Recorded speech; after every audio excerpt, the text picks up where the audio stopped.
this session will be in Spanish. So I'll be talking in Spanish and I'll say a little bit more later on. You can choose your interpretation on your language at the bottom of your screen. There's an icon, a world icon, and you can select English for the English version. Our translator, Gabriela Moya, will be facilitating the English translation. Thank you. Good morning, everybody. My name is Solimar Salas. I am the Vice President of Content, Innovation, and Audience at the Museum of Latin American Art. Today, Wednesday, December 13th of 2023, to this edition of MOLAA Zoom Project, a conversation with Patricia Dominguez. We welcome you. Our Chief Curator, Gabriela Urtiaga, will have a conversation with the artist about her work and her work today. This edition of MOLAA Zoom Project is part of the exhibition at the UNICA Art, Science, and Technology in Latin America. We thank the Foundation Earl B. Miller, California Humanities Arts Council for Long Beach, and especially California Arts Council for their support of the education programming at this museum. We will have interpretation available live. Please make sure you select your preferred language at the bottom right part of your screen. Our language today will be Spanish, and the interpreter will be doing simultaneous interpretation into English. In every chapter or episode, the conversation between the artist and our chief curator in MOLAA, we focus on a specific series or work that requires our detailed inspection and the deliberate process of contemplation and exploration, going deep into the ideas that surround the creation of the work, their sources, and in this effort to really dive deep into the world of the artist. In this chapter, we will interview the renowned artist Patricia Dominguez Claro. She was born in Santiago, Chile in 1984. She's a visual artist. She is an organic technologist and is a defender of the earth where she lives. She works in and lives in Puchuncaví, Chile. She founded Studio Vegetalista, a platform, an experimental platform for the investigation and research of ethnobotany.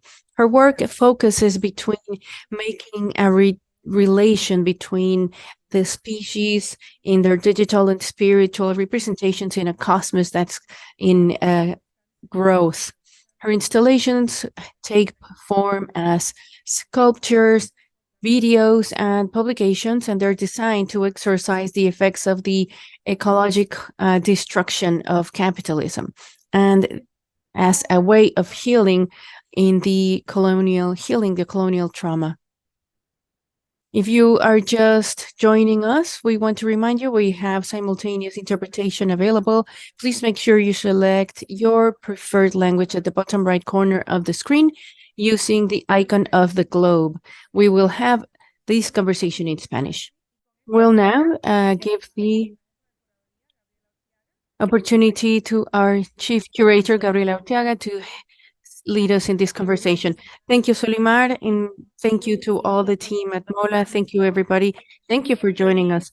Dear Patricia, what a wonderful opportunity to be able to talk to you. How are you? I'm doing great. Thank you for the invitation. It's wonderful to be able to have a resonance here and to be able to meet each other. Yes, at least virtually, hopefully later on next year when we have the exhibit here at MOLAA. Well, it's a pleasure. Thank you for your time.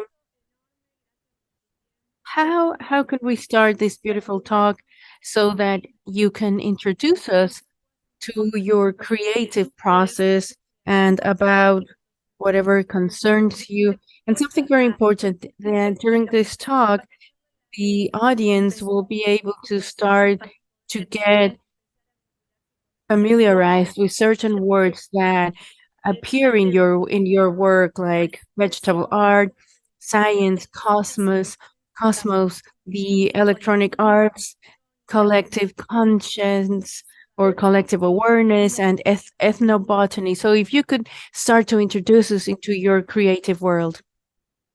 Well, would you like us to show an image first, or would you like me to talk to you?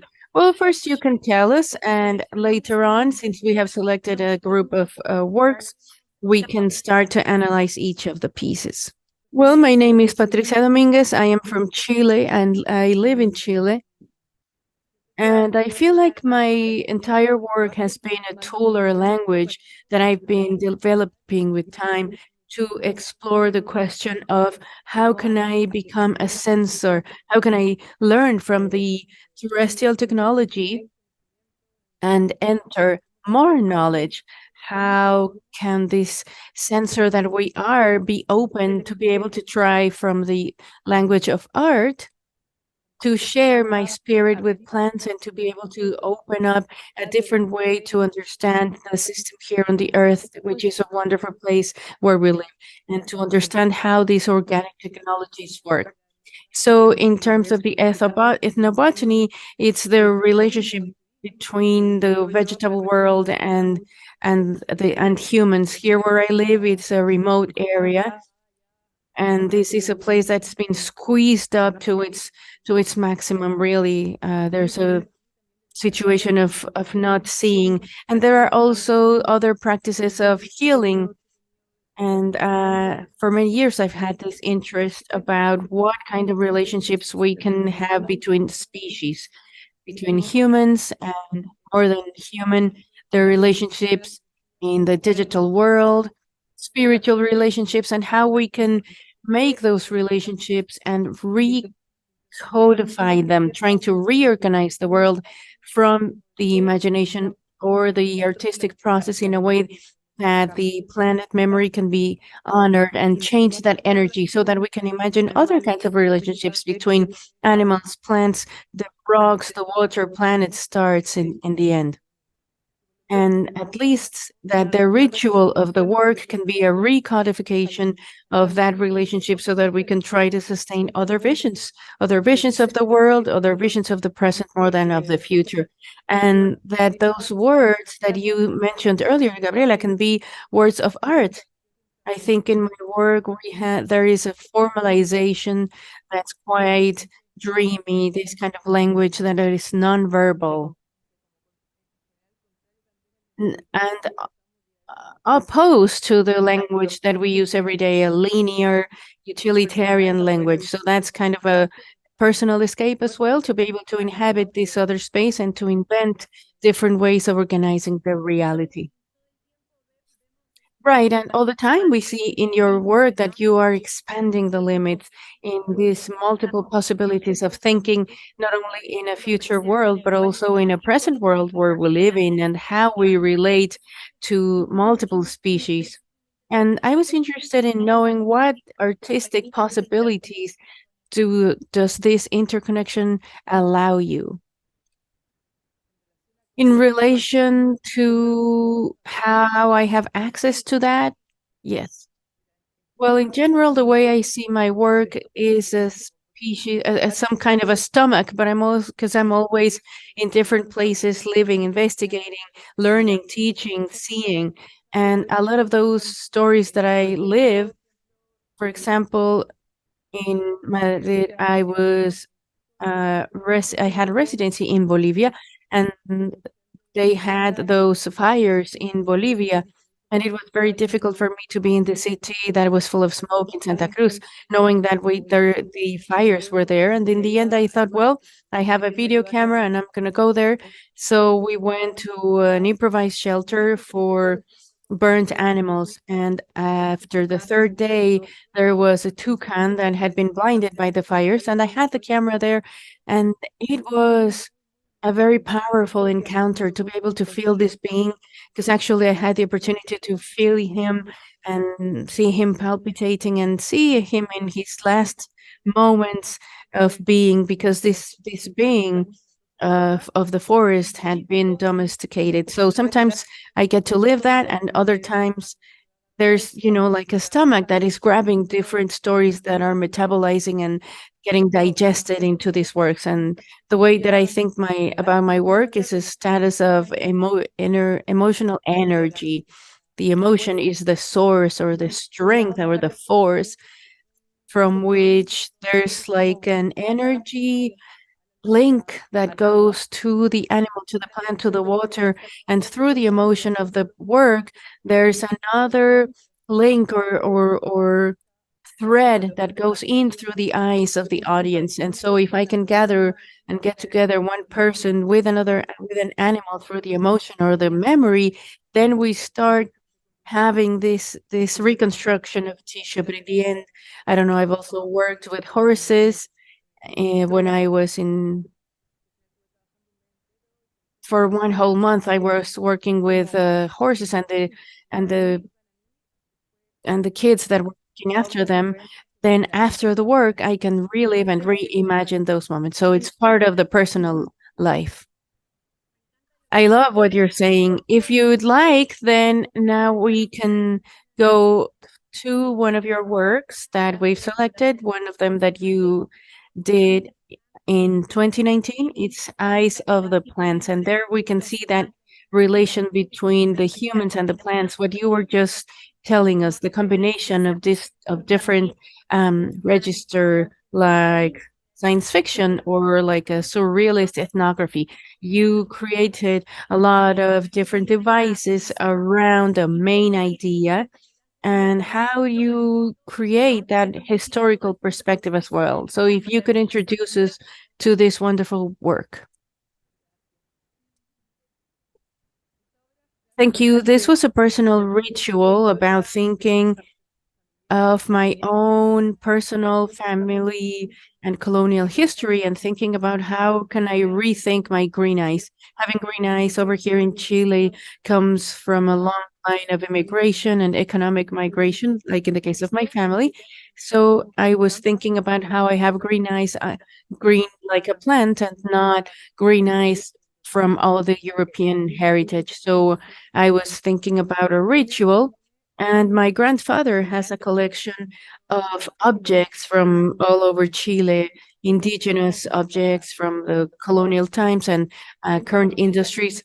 And he has a big jar that cries. It's one of the few jars that still cry. And for me, that's a very special object because of the poetry that encapsulates the tears and the crying. When I was making the video, I had a dream where there was a museum underneath the earth. It was my grandfather's museum, and there were a lot of people with striped shirts, like office shirts, and people were going in instead of a cabinet having that jar, people were actually holding these jars that were crying in order to sort of expel the pains and the aches. And so after the dream, I started mixing the ways of living, and I started mixing the patterns of the jar and the patterns of like office attire. So there are certain lands that my grandfather had and have been exploited and been transformed because of mining. So through that dream, I created this. I worked as an altar to the office workers, what that in the end symbolize the system that we live in. They're in their computer all day long. They work 24/7. They have all these shirts. So these shirts are being healed by the medicine plants all the way until we arrived to this video, which it was a ritual. There was a drone, and the drones are prospecting to find resources. And so we see the tear in this jar that is a dog, and to talk about the that green mask, there there's nothing that is too futuristic. There are things that exist, and in this kind of personal ritual to see how can I survive in this kind of system that we live in, that beauty mask that I bought online, I use it in the video to be able to connect myself with the green frequency and try to see as a plant and rename myself through that video. Here we're seeing the start where the vessel or the jar is mutating, and then we see the patterns. These patterns were used in the antique times to be able to enter an altered state and to access other planes and knowledge in the community. The one on the right is one of the few duck jars still in existence in Chile. Well, it is believed that they are tears. I do like to think that they are tears. And then along the video, everything is in mutation, and then the lines start changing until they become the patterns of the shirt. And then in the end, I'm thinking also about how we are in alliance with the roses. This is a technique that I learned a long time ago, is healing with roses, and how roses serve as a matter, because when you move something in the spiritual world, in some belief systems, we also have to move them in the 3D space. So these roses are a technology of organic matter to be able to see about the future, and the women that we see in the video is a way of extracting all that from the body and the stress. So it's kind of an ode to the flowers with the energy of the plants, and a way of making an alliances with the plants, and to find a way of being in contact with the vegetable world today. I come from the world of botany. That was one of my first approaches to the world of the plants. And in the end, I realized that they are multidimensional beings that are very powerful and spiritual. So, little by little, that has been my way of creating a more experimental ethnobotany. Later on, Patricia, one of the works that you were mentioning at the beginning of our talk was with a drone, and you create there again that surge of encounters with other worlds that we know is something vital for your work. Some of the questionings that you generate through your creative process, and that you give it new a new narrative between the human and the robot. You were telling us about the experience with that bird, so we'd like to know a little bit more about this work. Well, all the characters that I found in this work were because at the beginning of my residency, this is Madre Dron.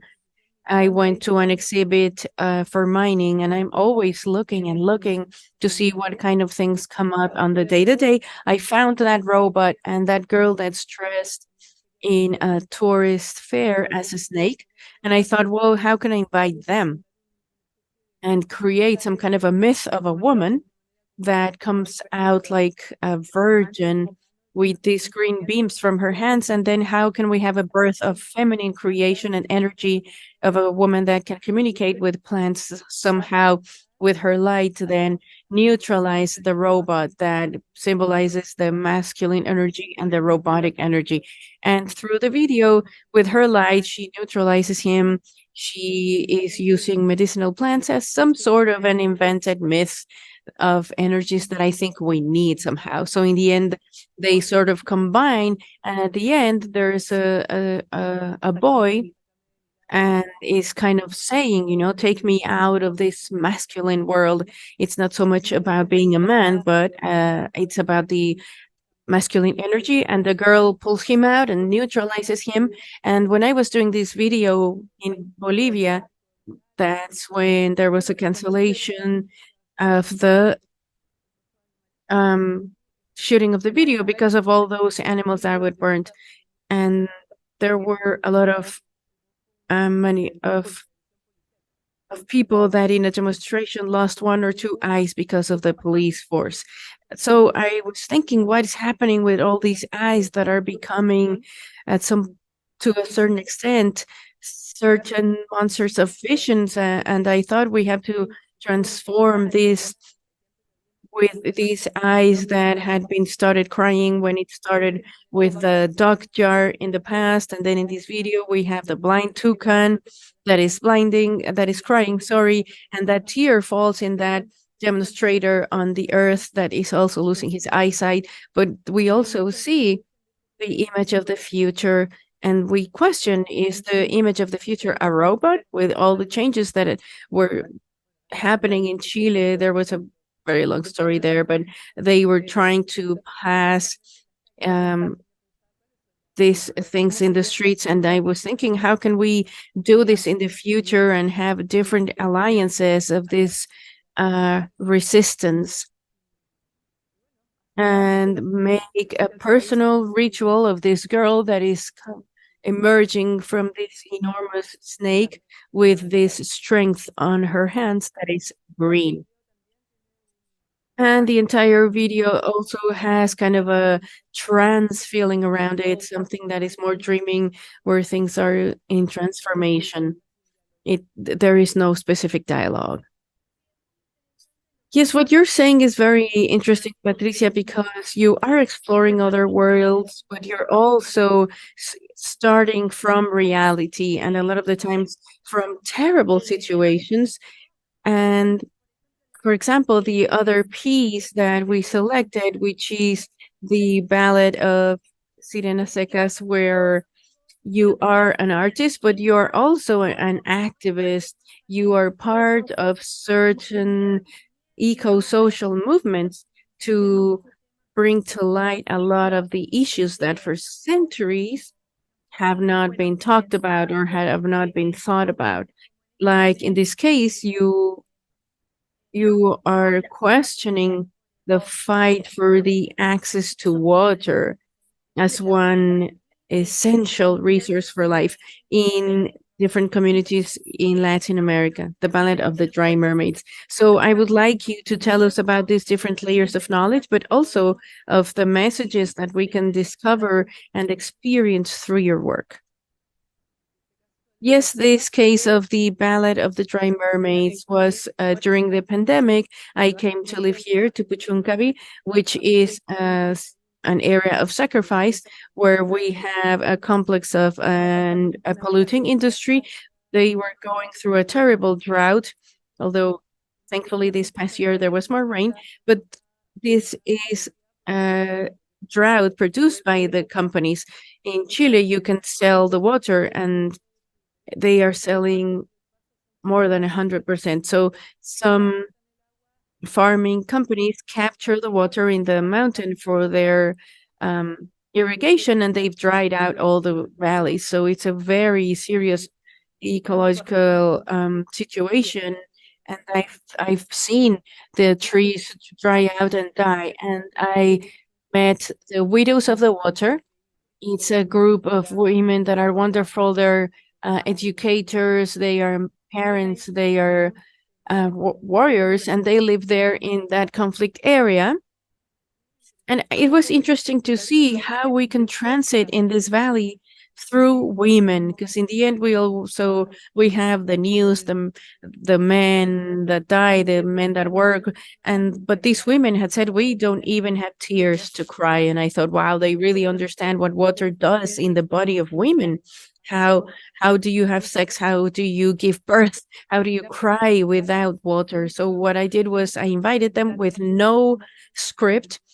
We went to this place with no script in a plantation, and what we did was trying to show how this whole field at different times what we have. There's a place called Pedernal, and we started inventing images to call the water like dry river. And there is a singer, colonial singer, and he has changed his songs to change to sing to the drought. So we also thought, well, let's see what cultural manifestations we see in this valley because of the lack of water. So this woman is gathering the dew, the waters, the drops of dew. So they get water with a truck, and they bathe themselves. And at the end, in the installation, what I did was thinking of a mermaid. If capitalism gets accelerated like this with no water, the bodies will be transformed into this kind of an electric dry suit. So I invented this mermaid that is trying to get it to the water. And what we're seeing, I've only done this to be seen online, but the video is vertical, thinking about how tears fall, how water flows, how waterfalls flow. So we have this dry mermaid literally trying to get water with her tail, and there are these avocados that are taking this water, and in the end they are like gods. The lovely thing is that this video meant friendship. We were recording or filming for 10 days with my friends, with my team. We became friends. We're still visiting each other. We talk. So in the end, it was also a wonderful way of coming to this territory and being able to connect and to establish a friendship within hierarchies. And it's very difficult, like trying to switch from one town to another. It was a very lovely video, but it was also exhausting. These girls really are dedicating their lives at a personal cost, which is huge.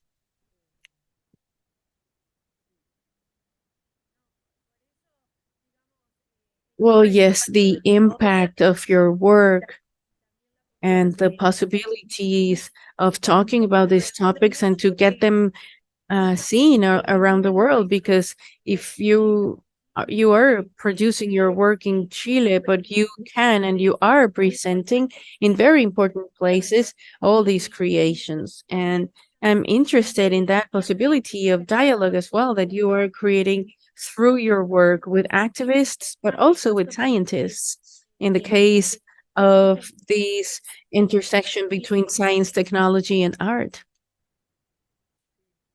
Yes, after all of these years of activism here in Chile,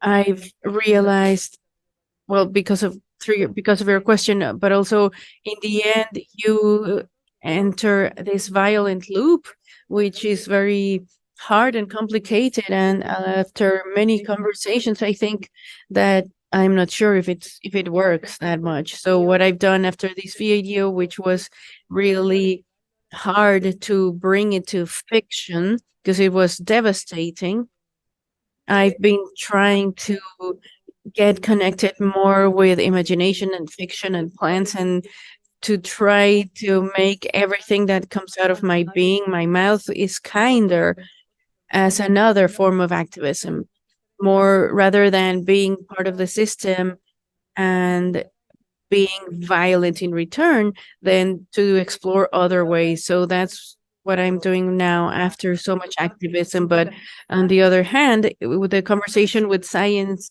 it's very similar. Scientists to artists, they are proud people that use other techniques, but they've always been in touch with like botanists. I've been in contact with a scientist, and I had the um good fortune to go to CERN and to learn about, quantum physics. And I was there with the astronomers. And I think that information is also quite mythological. Scientific information is objective, but I think art also puts information through the emotion. So when I was at the CERN, I was asking, "What are you doing with this machine?" And one of the physicists said, "We're trying to create the myth of Western origin. This is the Occidental or Western way of telling the about the origin and the creation." So there's always a dialogue with objective science.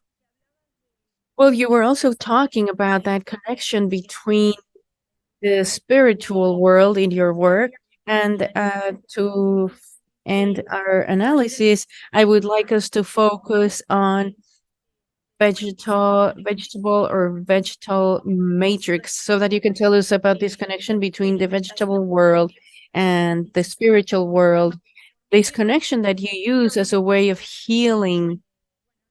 We would like to go in depth a little more in this piece. And if you could tell us what is the place that the community and the audience in the interaction with your work. Well, this video, Matrix Vegetal, this was recorded in Peru, in Puerto Maldonado, in Madre de Dios. When I made the video for about the healing with the rose, I went there and I met a healer called Amador Aniceto. And I was there for several days, and he said, "If you ever want to learn, I can teach you."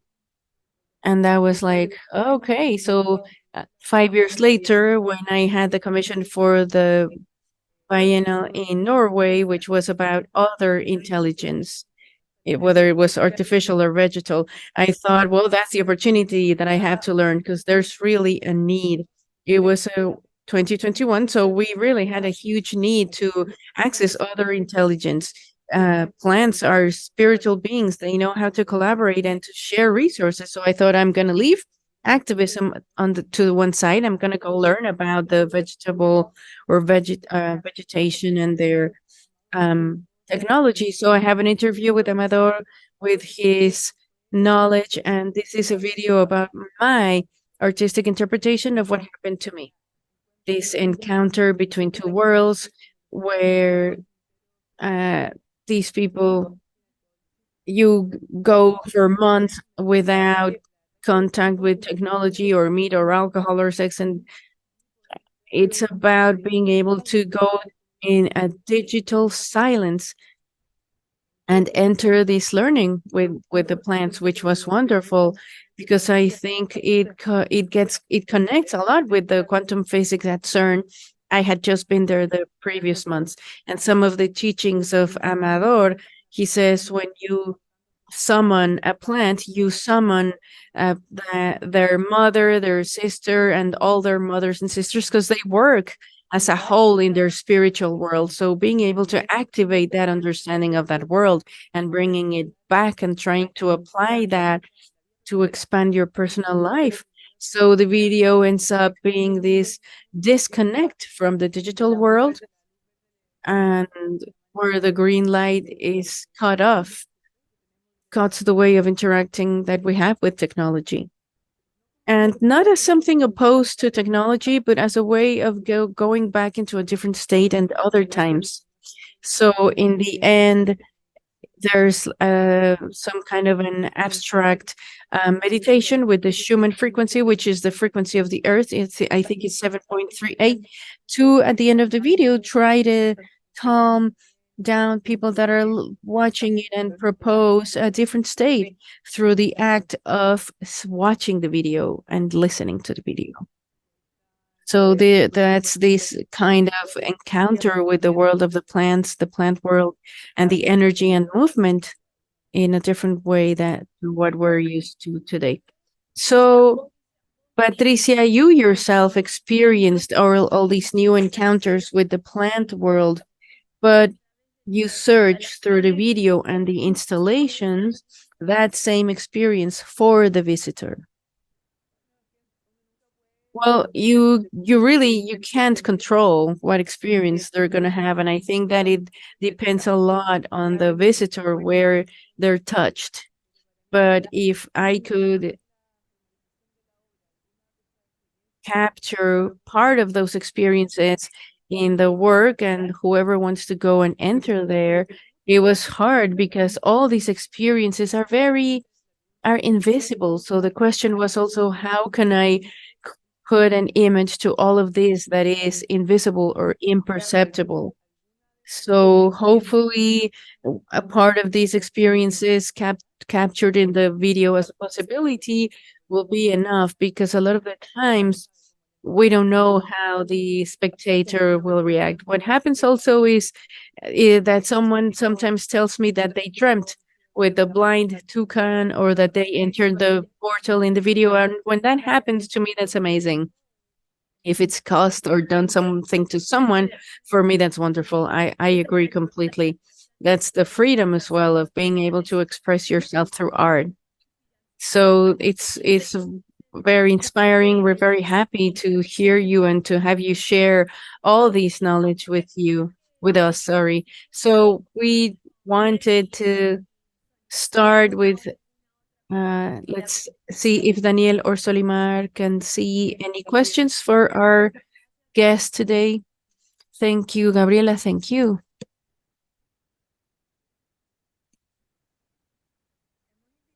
We have asked our guests to share their questions through our Q&A section or the comments. Patricia, I wanted to see if you could go a little bit more in depth because I understand that sharing your concepts with us has been fascinating, and it gives a very interesting spin to what MOLA has done with the world of art and science. And I am really looking forward to what you're going to bring in September to the exhibit. So, what comes for you in this next projects? What are you planning? Well, right now I am completely uh, immersed in finishing the video of CERN, because Matrix Vegetal is like a door to the invisible. It's a shamanic door, and the other door is all this machine of the top human technology. And I've been very lucky to be able to be there in person, to the Hadron Collider, the telescope, and chair telescope. I was able to have access to the grant to all these places. So right now I'm in the middle of the recording and editing of this video. I'm not sure what is gonna end being, but the same girl of Matrix Vegetal is there trying to put the two together, communicate to the universe, and everything through fiction, of course, which is, I would love that to happen to me. I was thinking, how can I have that capacity of that machine in my body? Or if maybe it's inside already, how can I activate it? So that's the question. This year, I have to finish that video. So I've been immersed in the world of science, pure science right now.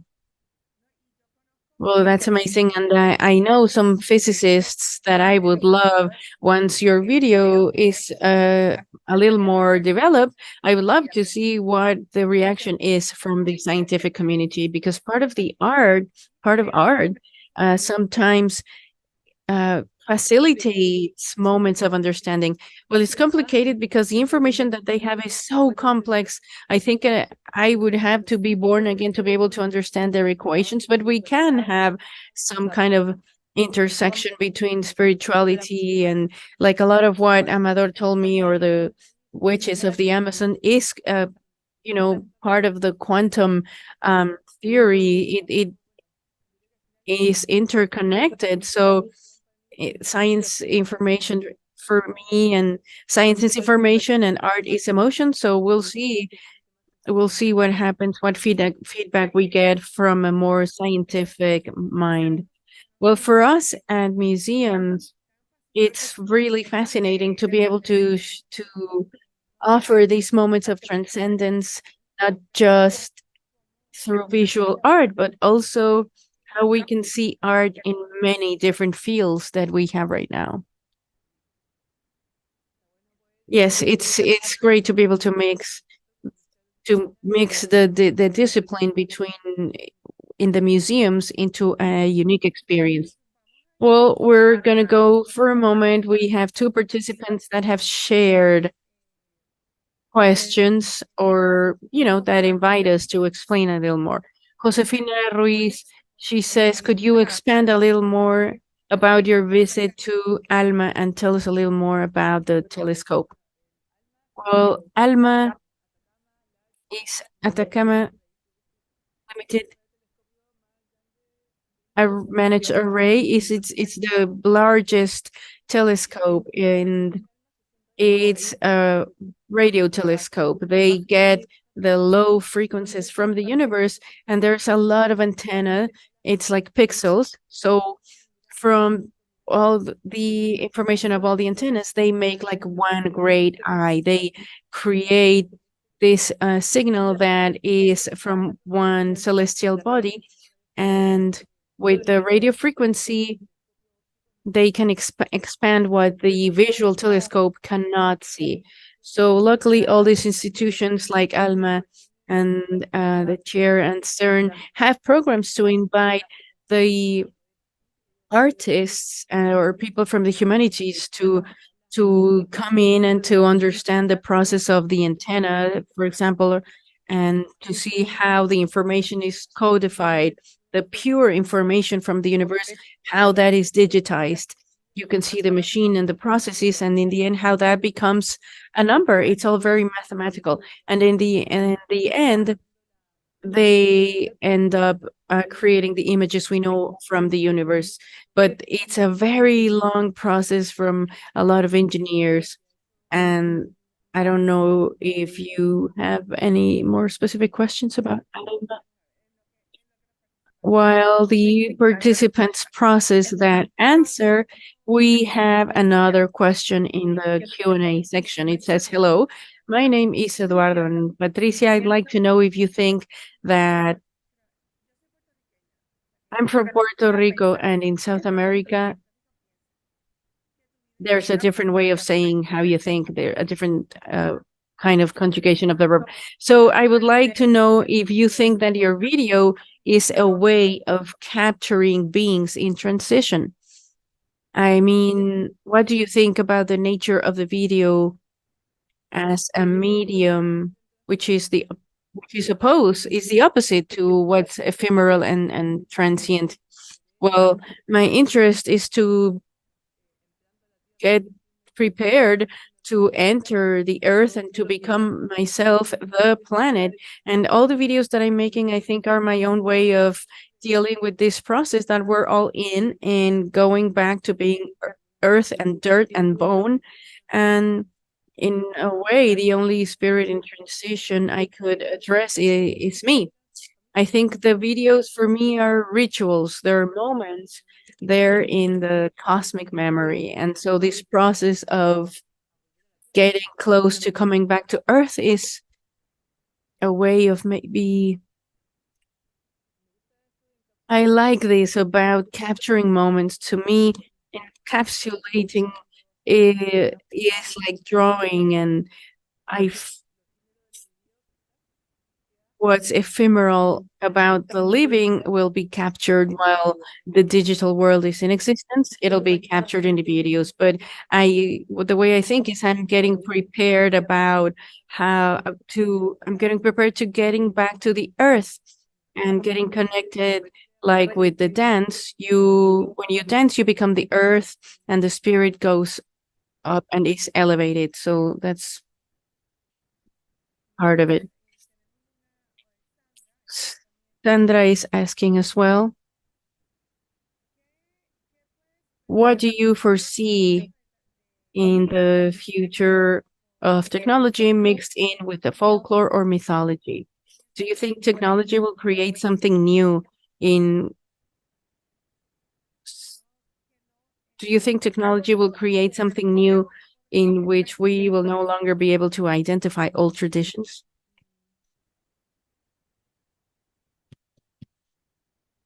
I don't know. For me, technology is an extension of the human possibilities.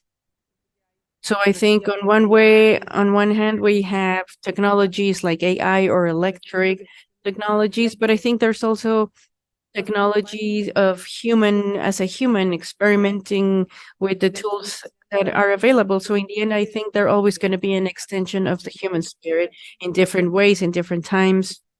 And so the old traditions, I think they are ways of being human.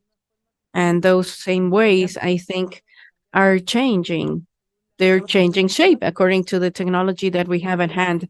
But I think that the base is the same. But this is very personal. This is what I believe. In the end, I think it's just an extension of our interests.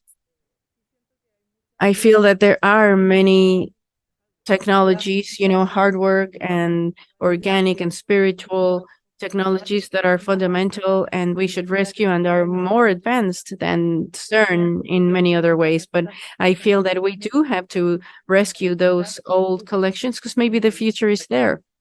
In my case, I'm curious about how these tools in our bodies are activated and that some people can use, like clairvoyance or, telepathy, intuition, and all traditions. In olden traditions, people knew how to use them. So I think those invisible and spiritual technologies are harder to learn than the telephone, for example. To me, those are artifacts that we've been able to create to emulate the abilities that we still don't know how to order or use, but it's a copy of an organic technology. That's what I think.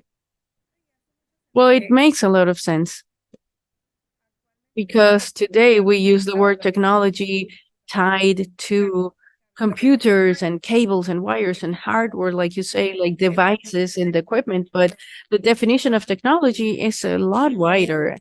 And even in what we identify as old and ancient and past, it is technology. But the thing is, things evolve to keep up with the rhythm of our desires and needs and movements to survive. And sometimes you do need that kind of world event to provoke and cause a certain jump in evolution.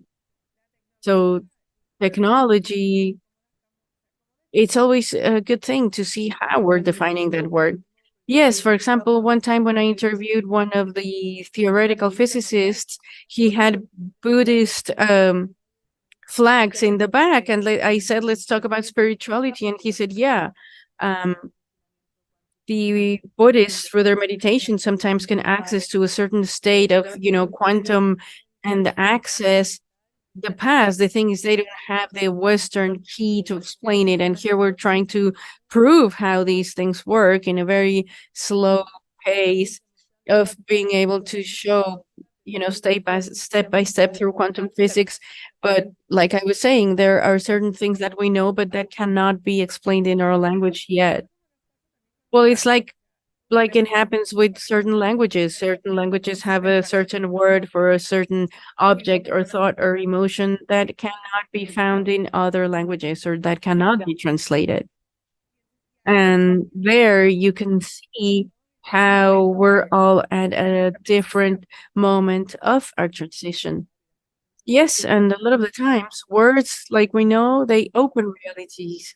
Like a new word or an invented word, it can basically open a portal. That's true.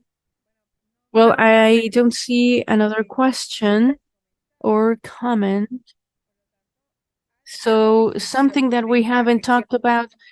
Is there anything we haven't talked about, Patricia, you'd like to share with the audience before we leave? Well, no, I just wanted to thank everybody. Thank you, and thank you, Gabriela, for the invitation. Gabriela just joined us. I will let her close us up. Thank you very much, Patricia. It was such a luxury. We're very happy to know more about your work and your creative process, and knowing that we're gonna have you here in our program for next year is wonderful. So I just want to thank you and thank everybody for joining us in this special project with Patricia Dominguez. So we'll see you soon. And thank you so much. Just one last question. Sorry, we have one last question here. One of our participants wants to know if you were able to see that blind toucan once again, or if he was able to see the video, or do you think that he saw the video with the eye of the eyes of all the eyes? I tried going back to the center to visit the blind toucan, and when I got in touch with that person, they told me that the government of Bolivia had taken away the animals. So what I did was I invented a meditation. I have a drawing over here where I travel to the center of the earth through the fire so that my eye can become his eye. So it's a meta eye that share pupils. This is my pupil that connects with his pupil through meditation. It becomes one meta eye. The eyes combine to be able to show him the video. And what I'm doing now also is I'm preparing a bird house to be able to get animals that have been wounded during the pandemic and are not able to fly anymore. So in my taking care of these birds, I continue to take care of that blind toucan that I don't know where he is anymore. Thank you for that lovely question. Thank you for sharing with us. Thank you for all the participants. And it's been a pleasure. And Thank you, everybody. Good afternoon. Thank you, Patricia. We hope we can connect to you once more before our exhibition of Arte Única.